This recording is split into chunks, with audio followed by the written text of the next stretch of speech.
Alors, chers collègues, oui, du conseil municipal, Madame la directrice générale, Monsieur le directeur général adjoint, Madame la directrice des finances, Monsieur le directeur, chères collaboratrices, collaborateurs, à vous tous, chers Blainvillois et Blainvilloises, je vous souhaite la bienvenue à la présentation du budget 2024 de la ville de Blainville. Un budget qui a nécessité un travail rigoureux dans la situation actuelle où les municipalités du Québec font face à une période d'incertitude financière importante. En effet, le présent contexte économique limite la croissance de nos revenus et crée une pression à la hausse sur nos dépenses. C'est pourquoi nous avons mis l'emphase sur une gestion très serrée de nos finances publiques et sur des prises de décision basées sur un horizon à long terme. Sachez que le conseil municipal a la ferme intention de continuer d'offrir des services de grande qualité à sa population. Pour y parvenir, nous devons nous assurer de maintenir des finances en ordre sans compromettre pour autant notre capacité à livrer des services de qualité pour les années à venir. Comme je le répète souvent, Blainville se trouve dans un contexte où elle arrivera à la maturité de son développement dans les 10 à 15 prochaines années, ce qui provoque un ralentissement naturel de sa courbe de croissance. Aussi, contrairement au gouvernement du Québec et du Canada, qui profitent naturellement du contexte de surchauffe inflationniste par le biais des taxes sur la consommation et des impôts des particuliers sur les salaires, les municipalités ont des champs de revenus limités et subissent pour leur part un ralentissement de leur croissance dû au recul du marché immobilier. Blainville n'y fait pas exception. D'ailleurs, en termes de nombre de transactions immobilières, on observe une diminution depuis les sommets de 2020. Nous sommes passés à 1113 transactions en 2022 à 814 en 2023. De ce fait, nos revenus en droit de mutation connaissent également une baisse. Alors que nous avons atteint 11 millions en 2022, ce sont 9,2 millions qui ont été récoltés par la Ville en 2023. Et pour 2024, on estime que nous recevrons un total de 7,2 millions. En matière de construction résidentielle, la Ville a émis 28 permis en 2023, ce qui a permis de créer 35 logements pour une valeur totale de travaux de 33,6 millions. À titre de comparaison, en 2022, c'est 198 permis qui ont été émis pour une valeur de travaux de 49 millions. Dans le secteur commercial, le recul se fait également sentir. En 2022, la valeur totale des travaux s'élevait à plus de 30 millions et pour 2023, elle est de 12 millions. Pour le secteur industriel, nous sommes passés d'une valeur de travaux de 27,8 millions en 2022 à 13,4 millions en 2023. En parallèle, la période de forte inflation que nous connaissons provoque une hausse considérable des dépenses de fonctionnement, souvent plus importante que le taux d'inflation général. Voici quelques exemples de hausses que nous subissons. Les opérations de déneigement par nos fournisseurs externes qui ont augmenté de 102 135, soit environ 5,8 %. Le coût du carburant servant à faire rouler notre flotte de véhicules a bondi de 64 000, soit 7,3 %. Le coût des collectes de matières résiduelles recyclables et compostables ont gonflé de 2,3 millions, ce qui représente 37 % de hausse. Les taux d'intérêt ont augmenté de 13 % et ont un impact sur notre service de la dette, sans compter les projets majeurs qui ont dû être reportés en raison d'appels d'offres publics qui ont dépassé le budget prévu ou étalés dans le temps pour en atténuer l'impact sur les finances. Alors, c'est donc en étant pleinement conscient de cet environnement conjoncturel dans lequel évolue notre municipalité que l'année 2023 aura été sous le signe de la planification responsable, ce qui nous permet de prioriser les projets en fonction des enjeux actuels et futurs de la Ville, de prévoir les investissements requis, le tout dans le contexte des changements climatiques et de l'évolution démographique de notre population. Divers projets entrepris et achevés en 2023 s'inscrivent dans cette foulée de planification responsable. Notre planification stratégique, qui assure une cohérence entre les projets porteurs de notre organisation et l'évolution des enjeux et des besoins de notre collectivité. Il y a notre plan de transition écologique qui sera l'outil nous permettant de poser des actions afin de faire évoluer nos façons de consommer, de produire, de travailler et de vivre ensemble. Notre plan de maintien des actifs qui assurera que nos infrastructures demeurent en bon état dans l'objectif de maintenir une offre de services de qualité à notre population et l'actualisation de notre plan directeur des parcs, espaces verts et infrastructures qui dresse le portrait de notre offre culturelle, notre offre actuelle, et permettra de prioriser nos interventions selon les besoins futurs de notre population. Le budget 2024 est donc aligné avec les grandes orientations qui émergent de ces différents outils de planification. Et vous n'êtes pas sans savoir également que sa préparation a impliqué un travail d'une très grande rigueur de la part de notre direction générale et de nos équipes de direction. Chaque poste budgétaire a été révisé pour les optimiser et pour réaliser les économies possibles sans compromettre les services à la population. Chaque nouvelle demande des services municipaux a aussi été vérifiée et priorisée afin d'inscrire au budget uniquement les demandes qui étaient essentielles. Aussi, la création de nouveaux postes permanents a été suspendue afin de ne pas augmenter le poids de la rémunération et des charges sociales sur le budget total de la Ville. Tout ça afin de répondre à l'objectif central de ce budget, qui est de limiter l'impact du contexte économique actuel sur le compte de taxes des contribuables. Il est à noter également que nous utilisons une portion de notre surplus non affecté pour assumer des dépenses non récurrentes ou pour rembourser du capital sur notre dette publique. C'est à notre avis une approche responsable de gestion de nos surplus. Je tiens enfin à rappeler que dans les rapports financiers 2021 et 2022, nous avons versé une part importante de notre excédent budgétaire dans divers fonds de prévoyance et pour financer des projets ponctuels. Il y a des sommes qui ont été versées dans 3 fonds distincts, soit le fonds d'infrastructure, le fonds de résilience au changement climatique et le fonds de développement économique. En 2022, nous avons ajouté des sommes supplémentaires à les réserves pour les imprévus de la Ville afin qu'elles correspondent à 2 % de notre budget.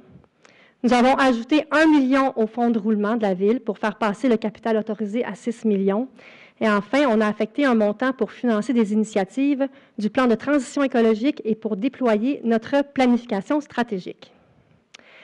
C'est donc dans ce contexte que je vous présente les faits saillants de ce budget 2024. Alors, c'est un budget équilibré avec des prévisions de revenus et de dépenses de 135,7 millions, en hausse de 12 millions par rapport à 2023. Les dépenses d'opération de la Ville représentent un montant total de 120,16 millions et sont en hausse de 11,6 millions. 71 % de cette augmentation, soit 8,2 millions, sont attribuables aux dépenses dites incompressibles, c'est-à-dire des dépenses que l'on doit assumer en raison d'une obligation déjà contractée. Afin d'absorber ces différentes hausses et de préserver la qualité des services offerts à la population, le compte de taxe d'une propriété d'une valeur moyenne de 439 400 variera de 145 $. Nous procédons à des ajustements à la tarification afin qu'elle reflète également le coût réel des services. Je vais laisser maintenant la parole à mon collègue Stéphane Bertrand pour la description plus détaillée de nos revenus et de nos dépenses. Oui.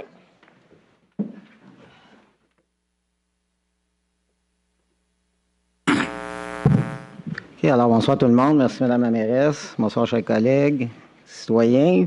Alors, je suis très heureux d'être ici ce soir pour vous présenter notre budget 2024. Alors, mon collègue après suivra avec notre plan triennal d'immobilisation. Alors, je vais commencer par, comme l'a indiqué Mme la mairesse dans son introduction, c'est un budget équilibré que nous vous présentons ce soir. Il contient une prévision de revenus et de dépenses s'élevant à 135 708 000 $ en hausse de 12 041 000 $ par rapport à 2023. Donc, voici la prévision des dépenses et des revenus pour l'année 2024. Nous allons débuter par les dépenses. En premier lieu, les dépenses incompressibles. Comme l'a expliqué Mme Poulain, nous avons connu une augmentation totale des dépenses de fonctionnement de 11,6 millions. De ce montant, 8,2 millions, soit près de 71 %, sont attribuables à une hausse de dépenses incompressibles que l'on doit assumer en raison d'obligations déjà contractées, comme les frais de financement et de remboursement de capital, les ajustements salariaux statutaires annuels, le renouvellement de contrats principalement au service des travaux publics et les assurances et les différentes quotes-parts. Donc, on parle ici d'une augmentation de 42 % pour ces dépenses incompressibles par rapport à 2023. Cela démontre l'impact du contexte économique sur nos coûts d'opération. Deuxièmement, les nouvelles demandes de nos services. Chaque année, dans le cadre du processus budgétaire, les services administratifs doivent nous transmettre leur liste de nouvelles demandes pour la réalisation de différents projets. Cette année, en raison de l'impact des différentes hausses et de la pression sur nos opérations courantes, tous les projets jugés non prioritaires ou non essentiels ont été reportés ou simplement annulés. Troisièmement, quelques projets à réaliser. Je vous donne quelques exemples de projets qui seront réalisés en 2024 et qui sont en lien avec nos priorités. Alors, différents travaux d'entretien et de maintien des infrastructures municipales, l'entretien des berges de nos cours d'eau, ainsi que la poursuite du plan d'entretien et de plantation des arbres. Quatrièmement, la répartition des dépenses de fonctionnement. Sur la diapositive que vous voyez en ce moment, vous pouvez voir la répartition des dépenses de fonctionnement par service.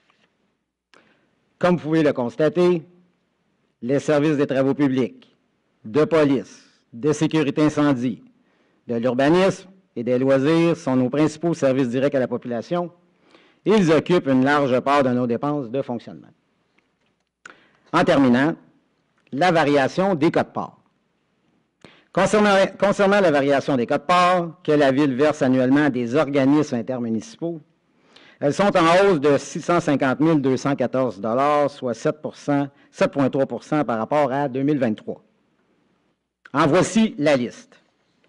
Alors, l'Autorité régionale de transport métropolitain qui planifie l'offre de transport en commun dans notre région, la Communauté métropolitaine de Montréal, notre participation à la Régie intermunicipale d'assainissement des eaux usées de Sainte-Thérèse et Blainville, enfin, pour la part de Blainville au parc du Domaine vert que nous partageons avec la ville de Mirabel, Sainte-Thérèse et Boisbriand. Maintenant, passons au sommaire des revenus anticipés. Les revenus projetés en 2024 sont de l'ordre de 135 708 000 $ en hausse de 9,7 %. Comme on peut le voir sur le tableau à l'écran, il existe 4 formes de revenus.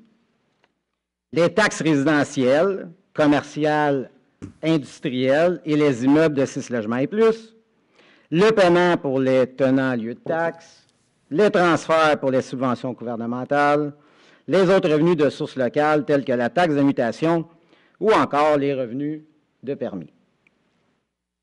En résumé, les revenus de taxation, sur le budget des revenus et des dépenses de 135,7 millions, comme mentionné, un total de 106,3 millions, soit 78 % des revenus de la Ville, proviennent de la taxation et des différentes tarifications.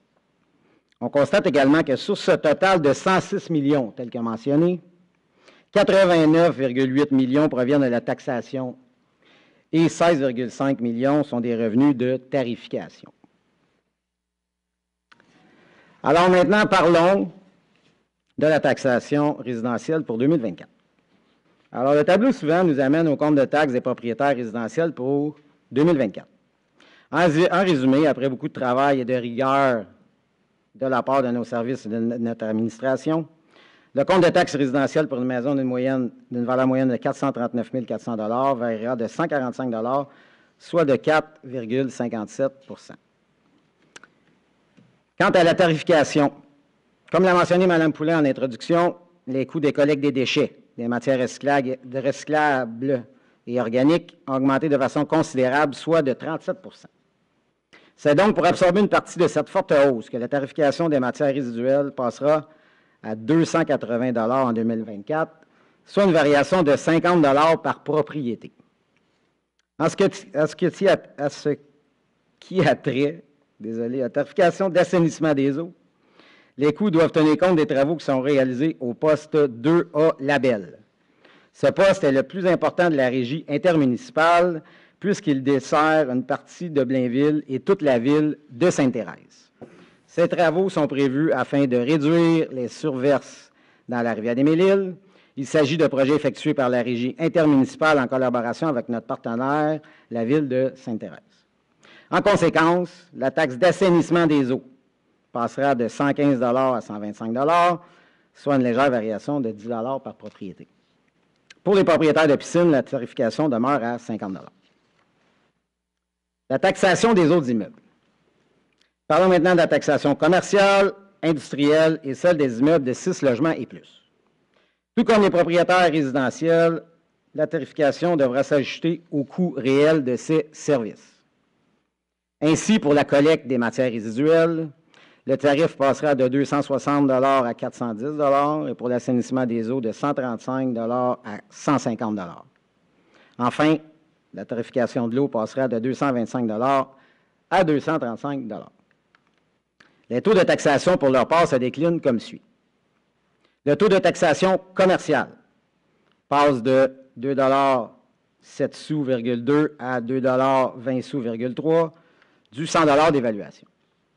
Concernant les propriétaires d'immeubles industriels, le taux de taxation passe de 2,37 sous,4 à 2,52,4 par 100 $ d'évaluation. Quant aux propriétaires d'immeubles de 6 logements et plus, le taux de taxation passe de 65 sous,2 à 68 sous,6 par 100 $ d'évaluation. Sur ces mots, j'invite mon collègue Jean-François Pinard, vice-président de la Commission de l'administration, de la planification et du développement, à nous présenter le plan triennal d'immobilisation 2024, 2025, 2026 et la gestion des investissements. Alors, merci de votre bonne écoute. Bonne soirée à tout le monde.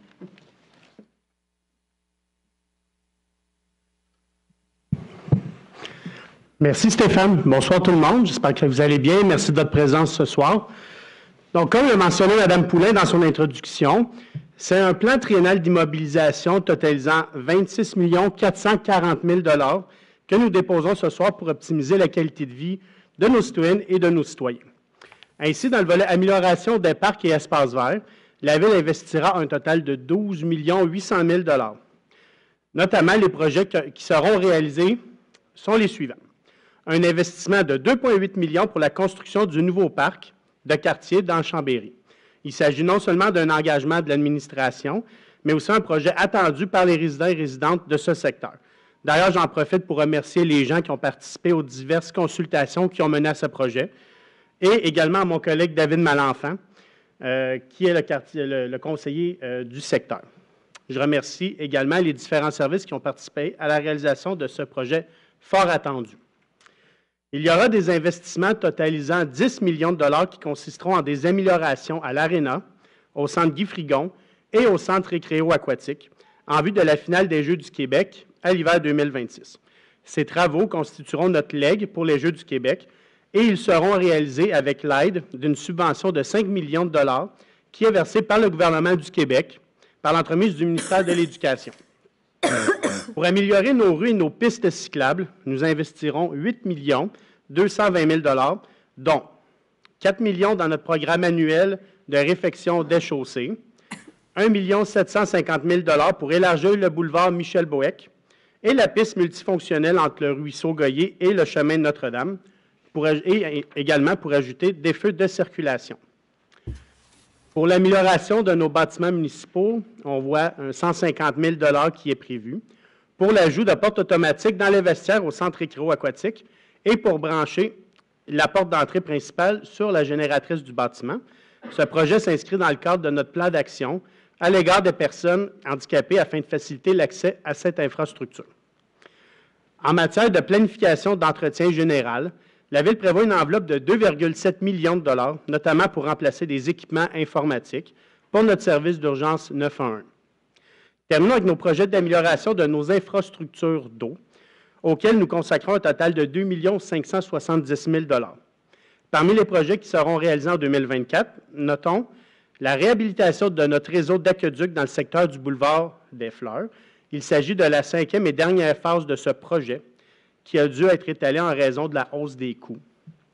Notre participation aux travaux d'entretien au poste de surpression de la Côte-Sud à Boisbriand, qui pousse l'eau vers le nord de Blainville et de Mirabel, et l'élaboration des plans et devis pour la construction du 2e réservoir Marcel-Ayotte. Au niveau de la gestion des investissements, c'est-à-dire notre endettement, je rappelle qu'il y a 2 formes d'investissement. Les investissements qui bénéficient à l'ensemble de la population de Blainville et qui sont payés par l'ensemble des contribuables, Pour ce volet, comme vous pouvez le constater, notre endettement est légèrement en diminution, passant de 150,8 millions à 147,5 millions.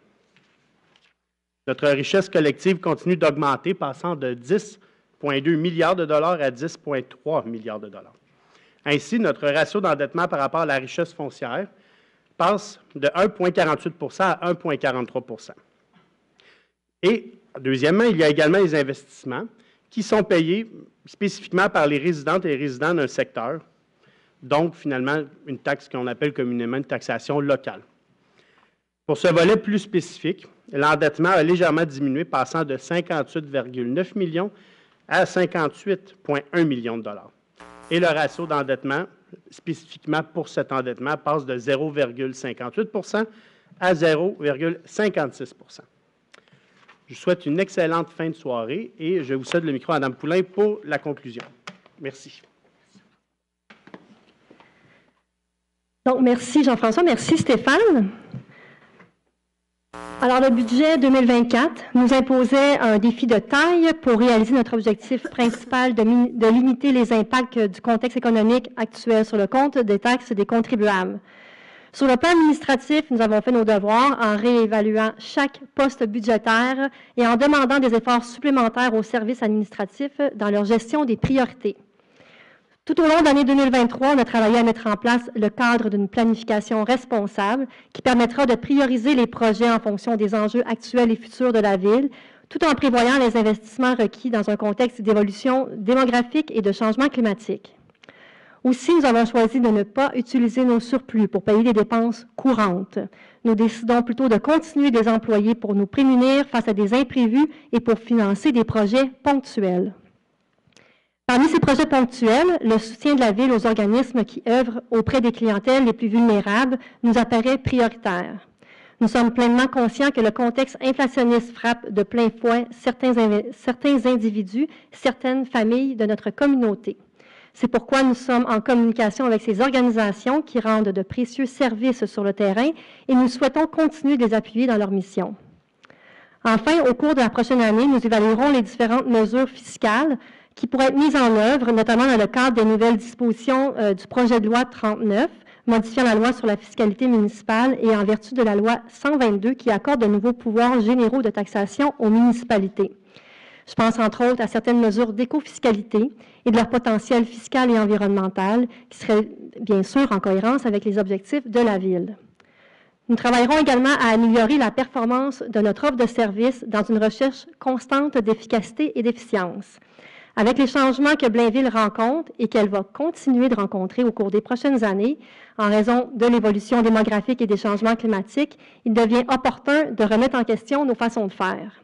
Ce processus d'amélioration continue nous permettra de bien faire la bonne chose au bon moment, en considération des réalités financières et humaines actuelles et futures.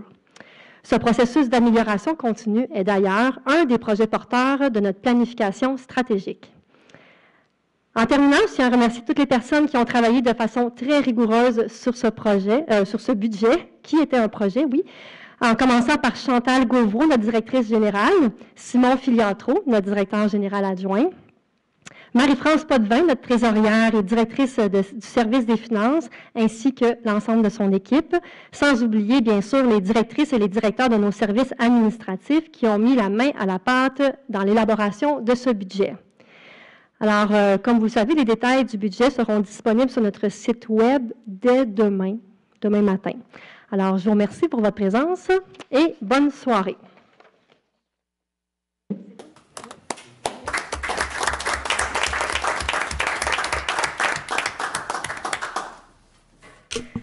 Alors maintenant, on va passer à la séance extraordinaire avec le point 2, adoption de l'ordre du jour. Je propose que l'ordre du jour de la présente séance soit adopté tel que soumis. Merci, M. Pinard. Est-ce que j'ai un appuyeur? Je l'appuie, Mme la mairesse. Merci, M. Bertrand. Au point 3, maintenant, adoption 3.1, approbation du budget 2024. Je propose d'adopter le budget pour l'exercice financier 2024 au montant de 135 708 000 $. Merci, M. Pinard. Est-ce que j'ai un appuyeur? Oui, je l'appuie, Mme la mairesse. Merci, M. Bertrand. En 3.2, l'approbation du programme des immobilisations 2024 à 2026. Je propose d'adopter le programme des immobilisations pour les années 2024, 2025 et 2026. Merci, M. Pinard. Est-ce que j'ai un appuyeur? Oui, j'appuie, Mme Lamarette. Merci, M. Bertrand. Donc, puisqu'il n'y a pas de point ajouté à l'ordre du jour, on va passer maintenant au point 5, période de questions de la part du public. Donc, si vous avez des questions, toutefois, le micro a été utilisé par nous, donc vous pouvez vous lever puis poser vos questions à votre place. Oh, sur le budget. Ah, oui, sur le budget, parce qu'après ça, on va ouvrir la séance du conseil municipal régulière, puis là, on aura une autre période de questions de la part du public. Vous avez parlé des démunis, des gens qui avaient beaucoup de troubles. Vous n'avez pas aboli 9% d'intérêt sur les 12 paiements. Ça, c'est les démunis qui prévoient de ça. Puis, au lieu d'avoir 12 paiements, il y en a 13. Ce qu'on a fait l'année dernière, on a rencontré notamment l'organisme Caleb. Puis d'ailleurs, on a des rencontres sous peu qui vont être organisées avec lui et avec Moisson Laurentide. Puis on a accordé une aide ponctuelle de 25 000 en plus des subventions qu'on leur accorde là, de façon annuelle. C'est ce qu'il avait évalué là, en termes de besoins supplémentaires là, en lien avec la situation actuelle. Fait que c'est ce qu'on souhaite faire effectivement pour la prochaine année là, également, dépendamment de leurs besoins et ce qu'ils pourront projeter là, en termes de besoins financiers supplémentaires. Ils vont payer 9% d'intérêt pareil. Mais Monsieur Comeau, on en a parlé la dernière séance du conseil, là. Fait que, oui, je sais. On a même discuté d'autres mesures qui étaient possibles d'appliquer pour ces gens-là, notamment, au lieu de faire 12 paiements, de mettre de côté des paiements à chaque mois de leur salaire, puis 4 fois par année, ils ont juste à prendre le paiement puis de le faire, ça leur évite de payer des intérêts. Donc, il y a plusieurs autres mécanismes qui sont mis à leur disposition pour réaliser le paiement de leur taxe foncière, bien que je sois très au courant que la situation actuelle n'est pas une situation qui est facile pour tout le monde. On est tous empathiques par rapport à ça. Ceci étant dit, ce qu'on disait aussi à la dernière séance du conseil, c'est que la mission d'une municipalité, c'est d'offrir des services à une population, comme notamment le déneigement des rues, la collecte des ordures, la sécurité, les loisirs, etc. Nous ne sommes pas une institution financière, donc je ne peux pas me substituer à une institution financière pour faire ce genre d'action-là. Vous n'avez pas de restrictions financières, c'est pas vous faire plus cher qu'une banque. Mais en fait, c'est un privilège qu'ils peuvent choisir ou non de prendre. Donc, c'est à leur discrétion, là. Je ne voudrais pas prendre des décisions pour la population, mais si vous voulez, tantôt, ça va me faire plaisir d'aller en rediscuter avec vous entre la séance extraordinaire et la séance ordinaire. Merci. Bonsoir. Bonsoir, M. Genet. J'aimerais savoir, dans votre budget, est-ce qu'il y a des montants qui sont prévus pour l'organisation des Jeux du Québec, comme l'engagement personnel, comme j'ai vu qu'il y avait une dépense pour les portes et des choses comme ça. Mais est-ce qu'il y a un montant de prévu pour, ça ne marchera pas tout seul, ça affaire-là, des gens, un directeur, je ne sais pas. En fait, je vous posais une excellente question. Souvent.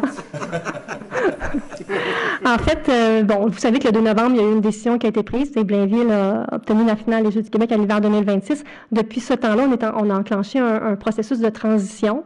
Donc, oui, on était un comité de candidature au préalable, composé de gens issus de la municipalité. Là, maintenant, on se dirige vers la création d'un OSBL indépendant qui aura à livrer l'événement en mars 2026. Donc, de monter un conseil d'administration aussi. Donc, c'est vraiment une entité indépendante, là, un organisme en but lucratif qui va agir de façon indépendante pour l'organisation de la finale. Ceci étant dit, quand on a pris l'engagement de présenter notre candidature pour cette finale-là, effectivement, ça venait avec une subvention que la ville, provenant de la ville de Blainville, de 1,5 million. Donc, elle fait partie du montage financier des Jeux du Québec, d'un budget évalué à 7,6 millions. Après ça, il y a de la contribution du milieu, il y a le gouvernement fédéral, il y a Emploi Québec, il y a la MRC Thérèse de Blainville aussi qui contribue. Puis, on a aussi une portion qui est en biens et services.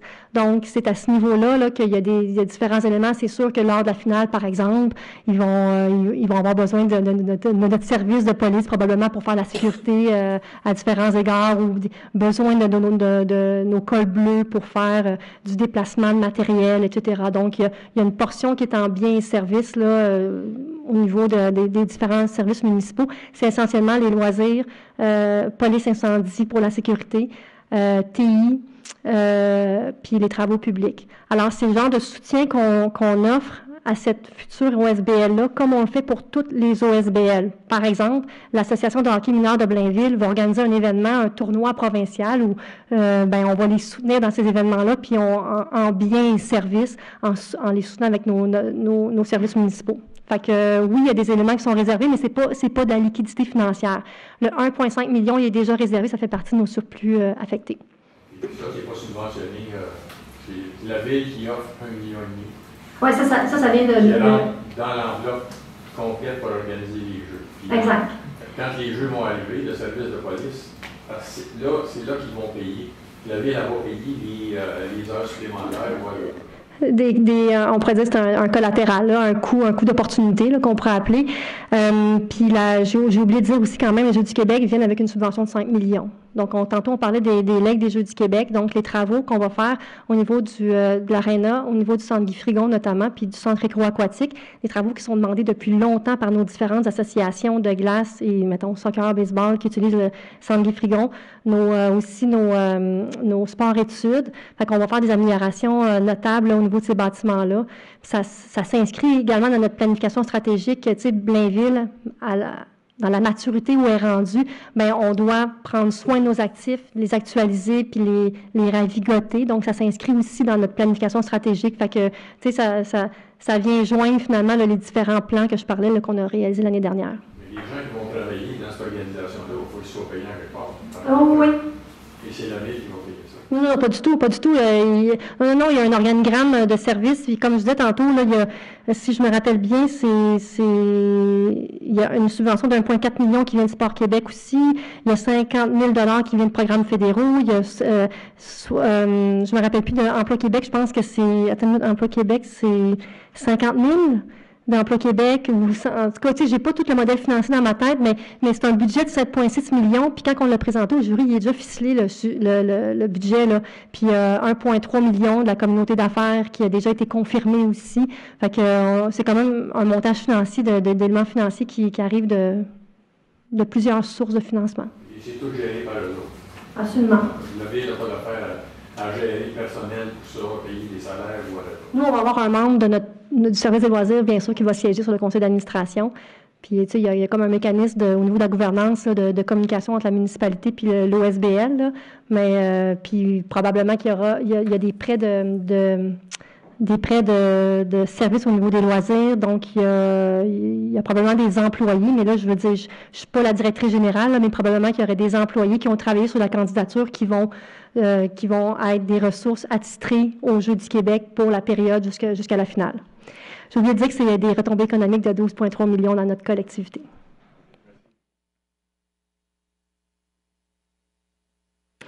Avez-vous d'autres questions en lien avec notre budget? Ça va, donc, on va procéder maintenant à la clôture de la séance. Madame Ruel et Monsieur Dufour. Merci.